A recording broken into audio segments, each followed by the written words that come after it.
Welcome, ladies and gentlemen, to the inaugural edition of Too Many Books, the DC comic review show here on the Radium Theatre Productions YouTube channel. I'm Dylan.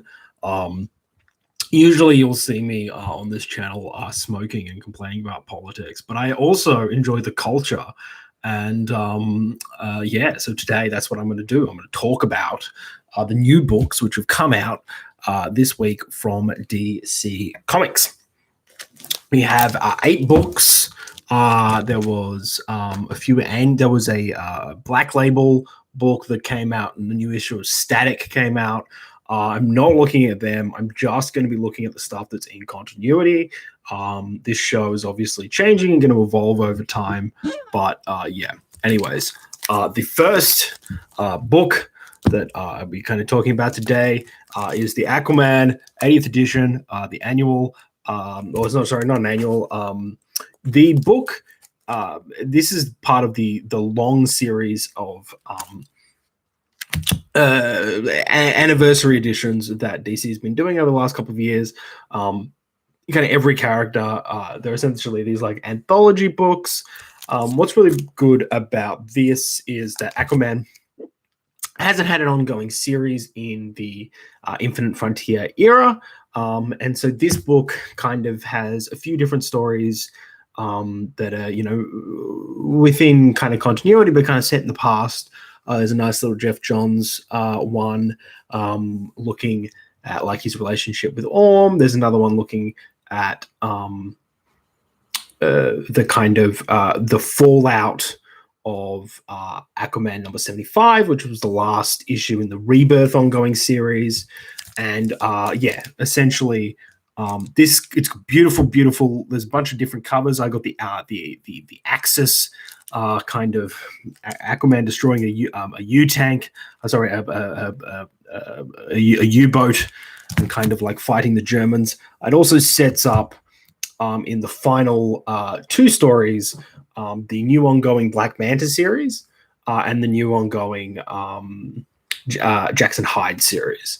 Those are not ongoing, the 2 limited series, but highly recommended. A lot of fun. As I said, this cover is really dope. I really like it. And yeah, number 1. The second book, which is kind of my pick of the week, I suppose. And I highly recommend that you go out and get it. It's Batman Fear State Alpha. This is a beautiful Jorge Jimenez variant. These kind of portrait variants have been done throughout his kind of run with Tynan since he co-created Punchline and Ghostmaker and Clown Hunter. And so this is kind of like showing off that new design for Scarecrow, as well as just getting in a little bit of a look at Peacekeeper 01. The issue itself has a really great new origin for Scarecrow, because he's kind of like been out of the main continuity for a little while. So we kind of get to see how he ended up in Arkham and kind of like the lead up to A-Day. There's a really cool like touch where kind of he's Jonathan Crane, as when he was a university lecturer, he set off a handgun in his university psychology lecture to teach the students about fear, which is like really terrifying. And that kind of really sets up a lot of what Fear State as an initiative is, which is essentially that Gotham City has gone through the city of Bane. Essentially, Bane was given control over the entire city of Gotham, and the American government abandoned Gotham. And then you have, really getting to see the following that, you have kind of the Joker War, and then you really get to see this is destroyed the kind of like the psyche of Gotham, and everyone's kind of like on pins and needles and kind of like a head of a pin or whatever. And so having Simon Saint, who's this kind of like the evil industrialist kind of guy, essentially read Jonathan Crane's doctoral research and go, this getting people into this kind of fear state, which is essentially this idea that it's kind of like it's a trial by fire. Essentially, this horrible thing happens to somebody, and they're able to kind of like push themselves through to the other end, and become like a stronger and better, and kind of like. And this is essentially Jonathan Crane can tell that Batman has done some form of that in order to become like he obviously went through some shit to decide to like dress up in a bat as a bat, like beat people up and stuff. And essentially, like Jonathan Crane, Scarecrow is like, well, I can do what I'm out of a sense of altruism. I'm going to do to the city of Gotham what life did to you. And in the same way that life did to you, Batman, something that turned you into Batman, I will do to the city of Gotham something that will transform it into something else. The entire run from Tynan, I've really enjoyed it. I really am interested to see where this ends. Kind of like his swan song before he goes off over to Substack. I can't. If you haven't been following the Batman titles, you can pick this up. It's a really good kind of primer of what's going on throughout all of the different Bat family titles. Kind of like we see a little bit of what's going on with Alleytown in the Catwoman titles. A little bit of what's going on with Jace Fox for the new I Am Batman series, as well as kind of getting to see what is happening with Harley Quinn, who is kind of trying to deal with Poison Ivy, who is now kind of set half of her consciousness, the part of her which is kind of like purely primal and animalist or kind of arboreal, is underneath the earth, whereas kind of like underground, and the other half of her, which is more kind of like her actual personality and whatnot, is wandering around with Catwoman. Cannot recommend this book enough. It's really good. Really good. Batman vs. Superman Annual 2021. This is it's a very cool story which kind of meets in the middle. It's kind of linked into the broader arc that Yang has been doing since issue 16. But the story can kind of like be read by itself. There's essentially kind of like the world of Batman and the world of Superman, and each of them have gone into their respective universes. So Batman is in Superman's world and Superman's in Batman's world. And the way that the story meets in the middle is ridiculously clever. It's, as I said, ties into the ongoing Batman Superman series. But if you haven't been reading them, you can 100% just jump on this. It's really like it's a pretty beautiful cover. Not gonna lie, and yeah, highly recommend it. The other thing, obviously, being in this annual list, Harley Quinn annual.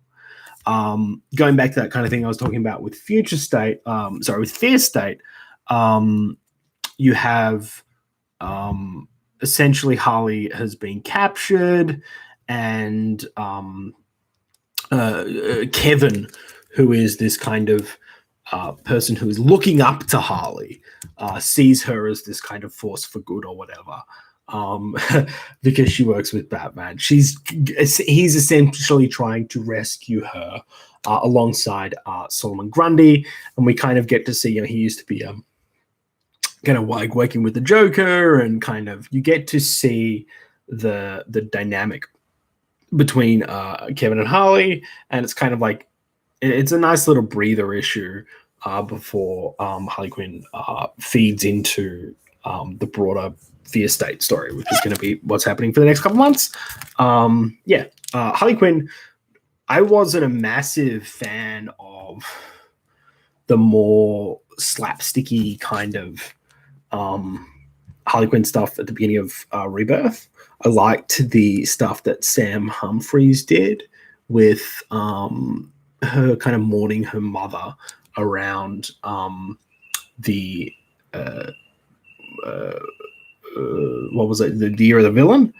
But yeah, the new Infinite Frontier Harley Quinn series from Seven Phillips is really good. It's essentially kind of this redemption arc. It's really interesting, kind of like, because she used to be kind of like a murderer and stuff. How much you can redeem her, but like, like Hal Jordan was Parallax and stuff. So she's better than him, probably. Let me know in the comments. Infinite Frontier, number 5, the penultimate issue of Infinite Frontier. This is beautiful variant for with Arsenal and Jade. Essentially getting to the why is Darkseid, etc. Portion of the series. So Darkseid, if you've been watching, if you've been reading, or you kind of have an awareness of the Justice League Odyssey series, his plan in that was essentially, I'm going to set up my own little bubble, and I'm going to live in this bubble because there's Perpetuas, coming through the Source Wall. There's going to be this massive cataclysmic crisis, which I'm not going to be able to survive. And so, I want to survive because I'm Darkseid. Darkseid always perseveres. So I'm going to set myself up in a little bubble universe. And that was kind of like Joshua Williamson. He's kind of started that arc, and then it was kind of like continued / finished and kind of adapted by Dan Abnett for the rest of the series. And essentially what Joshua Williamson's doing with Infinite Frontier, it turns out, is the inverse of that, which is that Earth Zero, which is where all of the heroes are, the Earth that's always having some sort of multiversal crisis. Darkseid has essentially gone to a coalition of people across the universe, the multiverse, and said, if you find people who have multiversal energy, people who have remained in the timeline after changes to continuity or whatever, they have this multiversal energy, and I will be able to use that in order to put Earth Zero into a bubble. So rather than having I'm Darkseid, I'm in a bubble separated from all of the stuff happening outside, it's all of the negative kind of shit being caused by Earth Zero.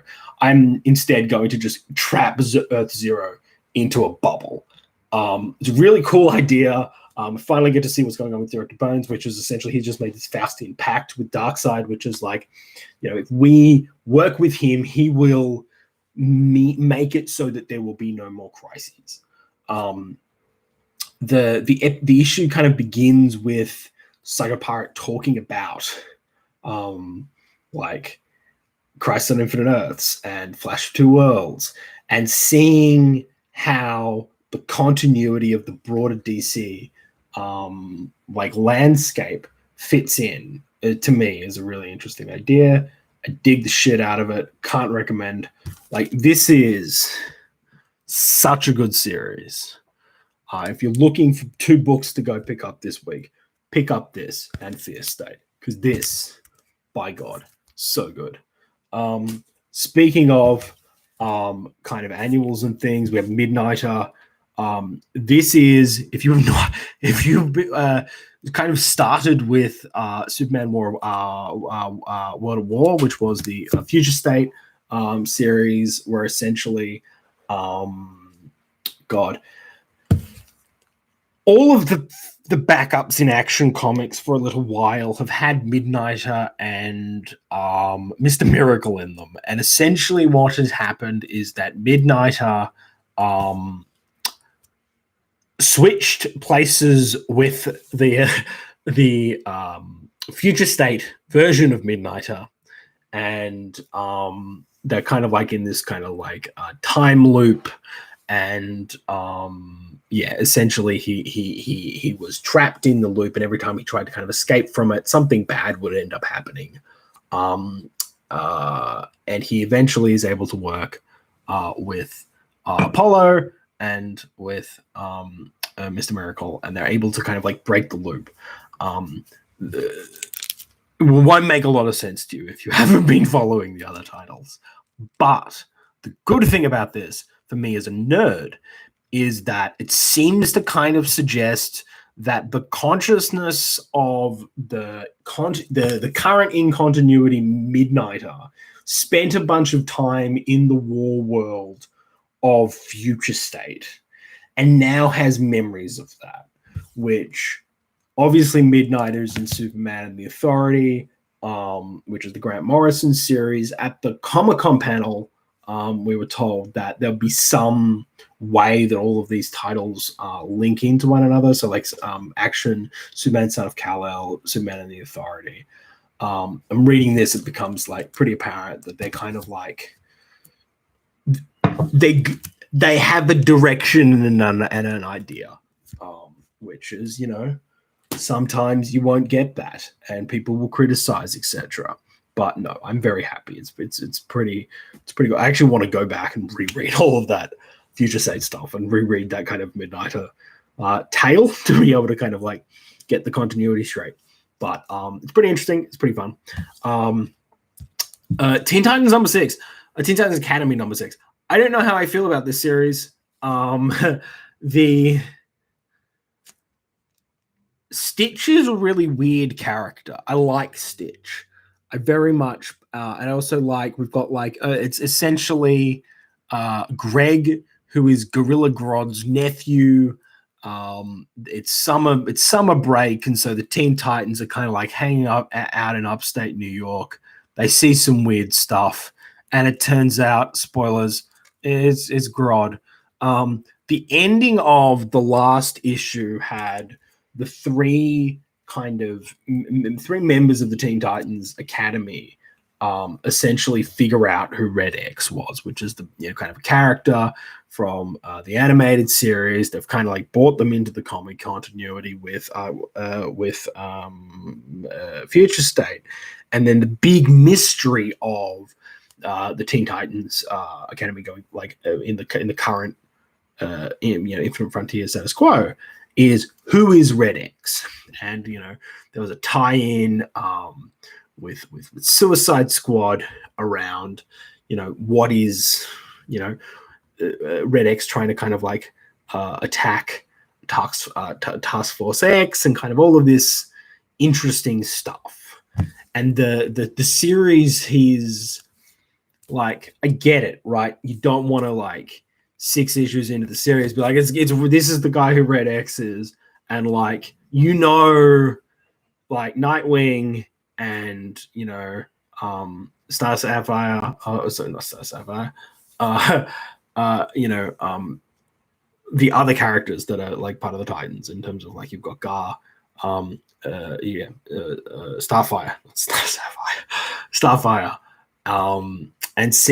and Raven, and seeing that kind of these newer characters who I don't really know.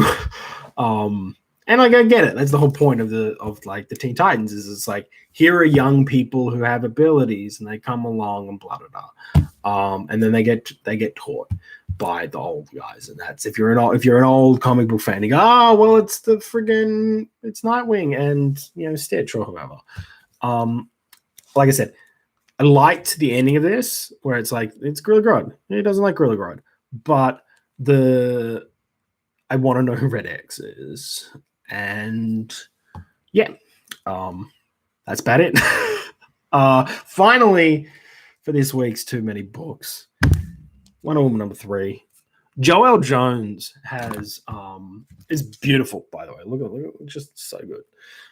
Incredibly talented. Her work on Catwoman, if you go back and you look at the writing and the penciling credits, like, for that series, like, she didn't even finish the first arc, right? And that's not a criticism of Joelle Jones, because this is such a beautiful book. I can't put into words. Like there are a lot of times when you read something and you be going like that person doesn't have a face. Like they're in the foreground of this panel and they don't have a face. George Jones is like, I think I remember. I can't remember who it was, but it was essentially it was one of the kind of like the main artists, like one of the kind of like relatively like stalwart artists of DC was interviewed, and they're essentially like, hey, it takes me about 5 hours to do a page for each page of a comic book that I'm doing. Like that's my kind of like time to. This is taking a lot longer than 5 hours a page by a long shot. It's beautiful. It is so nice, and it's worth it. The one thing I do find funny is there was an interview with Joel Jones where she's like, I had a conversation with my editor, and he was like, what's the story for like these issues? And she's like, I don't know. I don't really write it in front. Like first, I just kind of like the muse strikes me, and I just like sit and paint the thing, and then I kind of like come in and I like come in and do the word bubbles and this, that, the other thing. And as an editor, especially of a title like this, got Newbie in it, right? Like Newbie is getting an ongoing series. Like it's all going to tie in at some point, right?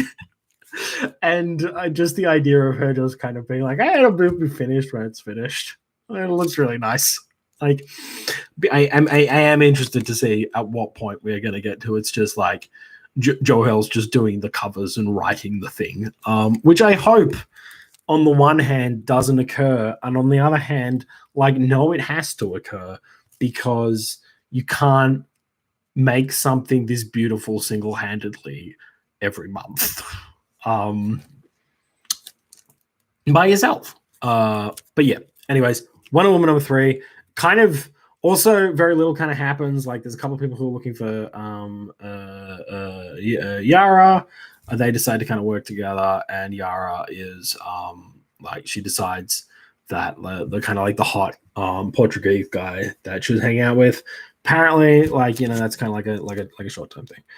She's decided to go hang out with Eros. Yeah, like I said, not a massive amount happens in this, and considering how much it was delayed, you might be like, hey, but still, I would watch Yara read the phone book if it was drawn by Joel Jones. So there you go. That's it. And those are the books for this week. Those are the too many books that DC Comics released this week. Highly recommend, as I said, very much recommend Wonder Girl. Very much recommend Infinite Frontier, and very, very, very much recommend the Fear State. As I said, this beautiful Aquaman destroying a U-boat. Like, don't tell me Aquaman isn't cool. He fucking kills Nazis and shit. Probably shouldn't be swearing at the end of the show. I managed to get an entire 23 minutes before I dropped an F-bomb, which is pretty good for me. Anyways, via con Dios, thank you for tuning in to this inaugural episode of Too Many Books. And yeah, catch you on the next one. And keep reading comic books, because your brain, much like mine, is broken. And you can't, they've got to all match, right? You've just got to, how many boxes can I fill? Anyways, have a good one, everybody.